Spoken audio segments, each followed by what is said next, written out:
Students आज हम discuss करेंगे calculation of molecular formula. Empirical formula और मॉलिक्यूलर फार्मूला पे इससे प्रीवियस वीडियोस में बात हो चुकी। अब हम इसकी कैलकुलेशन है, इससे पहले भी हमने कैलकुलेशन डिस्कस की थी, आज भी हम कैलकुलेशन ही डिस्कस करेंगे। तो जरा देखिए हमारे पास एक सवाल है, combustion of 0.5 gram of a hydrocarbon. तो सबसे पहले हम बनाएंगे डेटा। मॉलिक्यूलर फार्मूला कैलकुलेट करने के लिए हम सबसे पहले क्या बनाएंगे, डेटा बनाएंगे। एक एक बात लिखेंगे, जो जो बात हमें गिवन है, जो जो बात हमें मालूम करनी है। Combustion of 0.5 gram of hydrocarbon. तो मास ऑफ हाइड्रोकार्बन आपके पास कितना दिया गया है, मास ऑफ हाइड्रोकार्बन आपके पास कितना दिया गया है,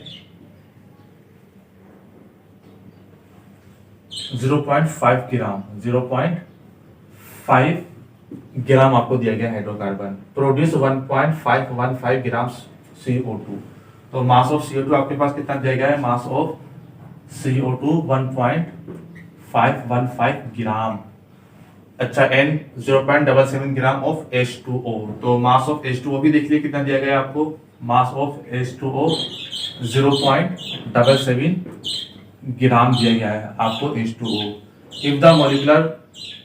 if the molecular mass of the compound is 58 AMU, molecular mass MASS mass। तो मोलिकुलर मास आपको कितना दिया गया है, molecular mass of the compound is 58 AMU। तो मोलिकुलर मास लिख लीजिए, molecular mass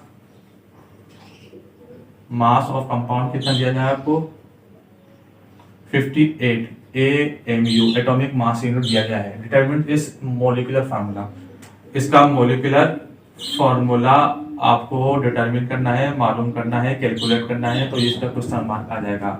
molecular formula calculate करने के लिए सबसे पहले आपको इंपेरिकल फार्मूला कैलकुलेट करना पड़ेगा। तो इसका लिख दीजिए, इंपेरिकल फार्मूला भी आपको कैलकुलेट करना है, इंपेरिकल फार्मूला। तो ये भी आपको मालूम करना पड़ेगा। इसके लिए इसको आगे भी क्वेश्चन मार्क लगा दीजिए। इंपेरिकल फार्मूला मालूम करने के लिए आपको इंटीजर नंबर का भी पता होना चाहिए। तो एन फॉर इंटीजर नंबर, इससे भी हमने इससे प्रीवियस वीडियोस में बात कर ली। तो एन भी आपको कैलकुलेट करना पड़ेगा। तो ये हो जाएगा आपके पास डेटा। अब आपको क्या करना है, अब आपको क्या करना है, आपको मास ऑफ एलिमेंट्स आपको मालूम करना पड़ेंगे। मास ऑफ एलिमेंट्स मालूम करने के लिए आपको क्या करना पड़ेगा, मोल ऑफ कार्बन। जैसे मिसाल के तौर पर मास ऑफ एलिमेंट्स क्या हेडिंग लिख देंगे, मास ऑफ एलिमेंट्स आपको क्या करने हैं, मासेस निकालने हैं, मास ऑफ एलिमेंट्स निकालने हैं आपको। तो मास ऑफ कार्बन, इसके लिए आपको क्या करना पड़ेगा, 1 mole of carbon, 1 mole of carbon, 1 mole of CO2 कितना है, और मल्टीप्लाई कर देंगे गिवन मास जो आपको सवाल में दिया गया है। इससे आप मास ऑफ कार्बन कैलकुलेट कर सकते हैं। इसी तरह मास ऑफ हाइड्रोजन भी निकाल लेंगे।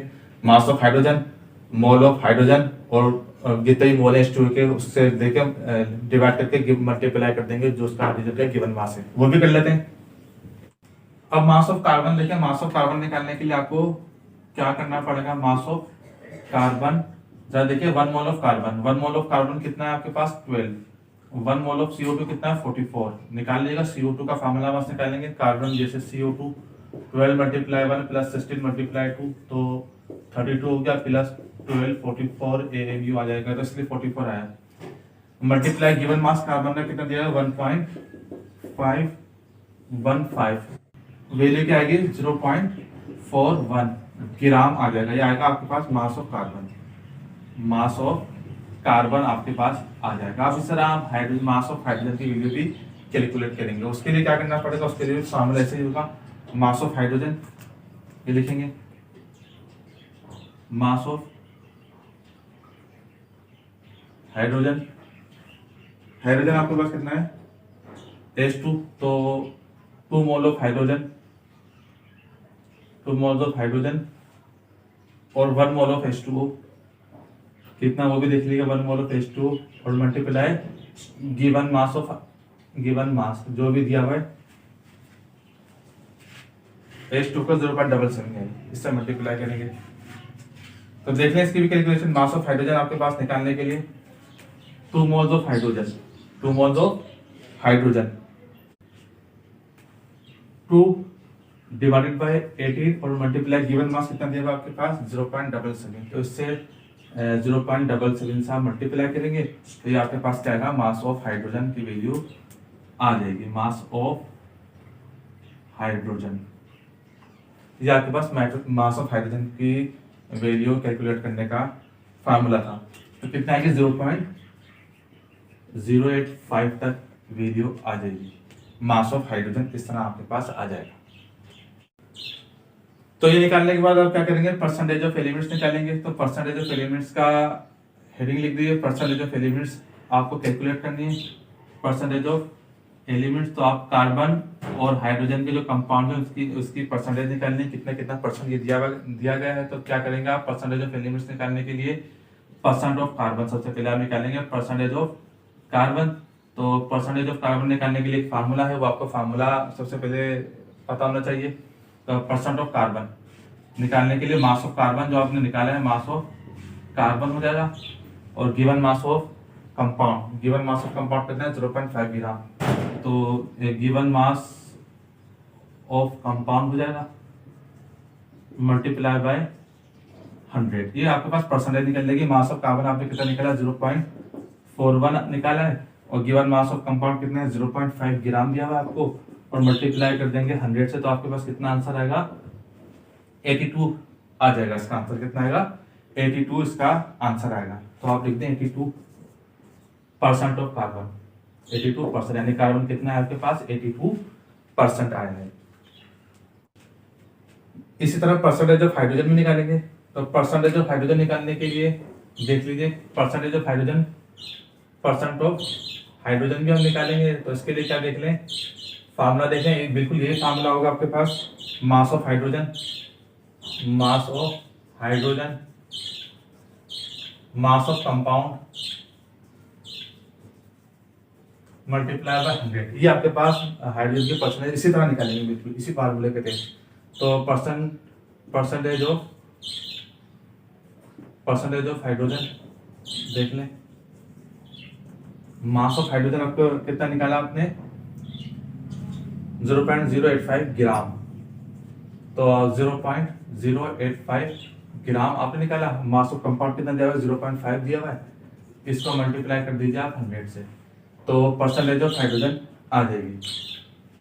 परसेंटेज ऑफ हाइड्रोजन कितने हैं आपके पास 17%। तो ये आपके पास परसेंटेज ऑफ कार्बन भी आ गई, और ये परसेंटेज ऑफ हाइड्रोजन भी आपने निकाल ली। अब हम निकालेंगे number of moles of elements. तो number of moles of elements का भी फार्मूला देख लीजिए, इसका भी फार्मूला होगा number of moles of elements निकालने का भी फार्मूला देख लीजिए, क्या होगा number of moles of elements. तो इसके लिए आपको क्या करना पड़ेगा, number of moles of carbon सबसे पहले आपको कैलकुलेट करना पड़ेगा, number of moles of carbon. तो इसके लिए क्या करना पड़ेगा, परसेंटेज ऑफ कार्बन आपको पता होनी चाहिए कितनी निकाली आपने, और atomic mass of carbon, atomic mass of carbon.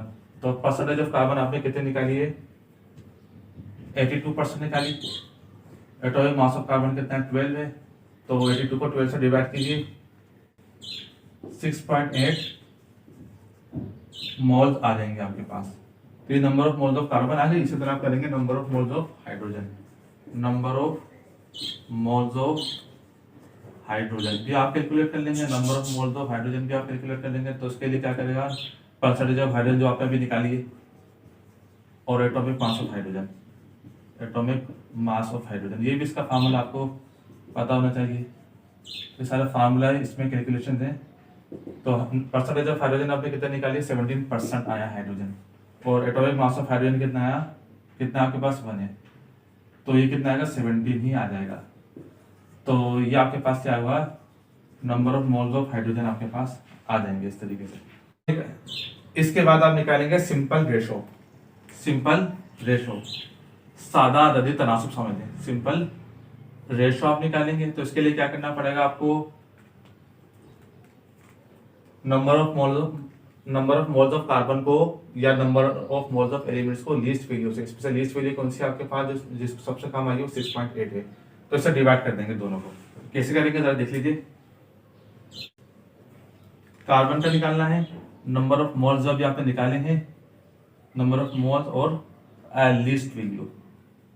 इस तरह हाइड्रोजन का भी देख लें, नंबर ऑफ मोल्स जो आपने निकाले, number of moles of hydrogen लिख लें, number of moles of hydrogen ये आपने अभी निकाले। और लीस्ट वैल्यू से इसको भी डिवाइड कर देंगे लीस्ट वैल्यू से। तो देख लें दोनों का number of moles of carbon कितने आपके पास आए, 6.8 आए। तो 6.8 लीस्ट वैल्यू कौन सी, 6.8 इन दोनों में, तो इससे डिवाइड कर देंगे। इस तरह इसके नंबर ऑफ मोल्स कितने हैं, 17 आए। 17 डिवाइड कर देंगे 6.8 से, लीस्ट वैल्यू यही है, तो इसका तो आ जाएगा 1 और इसका आएगा 17 को डिवाइड करेंगे 6.8 से तो 2.5 आ जाएगा आपके पास। तो ये आपके पास इसका सिंपल रेशो आ गया और ये आपके पास कार्बन का सिंपल रेशो आ गया। स्टूडेंट्स अब देखिए आपने कार्बन का भी मोल रेशियो निकाल लिया और हाइड्रोजन का भी आपने मोल रेशियो निकाल लिया। अब आपको एक काम करना है, अब एम्पिरिकल फार्मूला आपको कैलकुलेट करना है। एम्पिरिकल फार्मूला कैलकुलेट करने के लिए आपको एक काम करना पड़ेगा, क्योंकि वैल्यू का ये पॉइंट में आइए। तो to obtain the nearest whole number ratio both the members are multiply by 2। तो नियरेस्ट वैल्यू लाने के लिए हमें क्या करना पड़ेगा, 2 से मल्टीप्लाई करना पड़ेगा दोनों को। तो क्या करना पड़ेगा, 2 आपके पास क्या है, हाइड्रोजन कार्बन कितना है आपके पास 1 है, तो उसको मल्टीप्लाई कर देंगे 2 से तो 2 हो जाएगा। और हाइड्रोजन के जो आपने निकाले मोल रेशियो कितना है, मोल रेशियो लिख दीजिए। तो हाइड्रोजन का आपने कितना निकाला, 2.5 निकाला, तो 2.5 को 2 से मल्टीप्लाई करेंगे 5 हो जाएगा। तो आपके पास एम्पिरिकल फार्मूला क्या आएगा, आपके पास एम्पिरिकल फार्मूला आपके पास क्या आएगा, ये भी देख लीजिए। एम्पिरिकल फार्मूला आपके पास आएगा C2H5, ये आपके पास एम्पिरिकल फार्मूला आ जाएगा। अब आप क्या करेंगे, एम्पिरिकल फार्मूले का मास कैलकुलेट करेंगे। तो एम्पिरिकल फार्मूले का मास भी आप कैलकुलेट कर लीजिए। 12 × 2 प्लस 1 × 5 24 हो जाएगा, प्लस 5 होगा, ये 29 हो जाएगा। तो ये आपके पास एम्पिरिकल फार्मूले का मास आ जाएगा, फार्मूला मास। अब आपको क्या एम्पिरिकल फार्मूला के बाद हम क्या करेंगे, मॉलिक्यूलर फार्मूला कैलकुलेट करते हैं। तो उसका फार्मूला भी देख लीजिए। मॉलिक्यूलर फार्मूला क्या होता है, molecular formula is equal to n multiply empirical formula. ये इसका फार्मूला है आपके पास। आपको इंटीजर यानी नंबर, इस हमने अभी इससे प्रीवियस लेक्चर में बात की थी। n आपको कैलकुलेट करना पड़ेगा, n आपको मालूम करना पड़ेगा, n फॉर इंटीजर नंबर। तो आप इसके लिए क्या करेंगे, तो n का भी एक फार्मूला होता है। n का फार्मूला कैलकुलेट करने के लिए आप क्या करेंगे, मॉलिक्यूलर मास जो आपको दिया गया है, मॉलिक्यूलर मास और डिवाइडेड बाय एम्पिरिकल फार्मूला जो उसका मास होगा, formula mass of empirical formula, ये लिख दीजिए आप, मास ऑफ एम्पिरिकल फार्मूला। तो ये आपको एम्पिरिकल फार्मूला, तो आपको ये कैलकुलेशन करना पड़ेगी। तो इसके लिए आपको मॉलिक्यूलर मास कितना आया, जो आपको दिया हुआ है सवाल में 90 दिया हुआ है। मॉलिक्यूलर फार्मूला जो मॉलिक्यूलर मास आपको पहले दिया हुआ है सवाल में कितना है आपके पास, तो मॉलिक्यूलर मास आपके पास कितना दिया हुआ है डेटा में, जो अभी हमने डेटा लिखा था उसमें कितना दिया हुआ है आपको, 58 दिया हुआ है, 58 AMU। इसको डिवाइड करेंगे 29 से तो क्या आएगा, 2 आ जाएगा। तो इंटीजर नंबर आपके पास क्या आया, n = 2। अब इस 2 को हम मल्टीप्लाई कर देंगे एम्पिरिकल फार्मूला से। एम्पिरिकल फार्मूला आपके पास कितना है, पहले फार्मूला लिख लें, molecular formula is equal to empirical formula multiply by n। तो एम्पिरिकल फार्मूला आपके पास कितना है, C2H5 है। अब इसको n से मल्टीप्लाई कर देंगे तो कितना आ जाएगा, एम्पिरिकल कितना आएगा आपके पास, मॉलिक्यूलर फार्मूला C4 और H10, ये आपके पास मॉलिक्यूलर फार्मूला आ जाएगा। तो मॉलिक्यूलर फार्मूला आपके पास क्या आया, मॉलिक्यूलर फार्मूला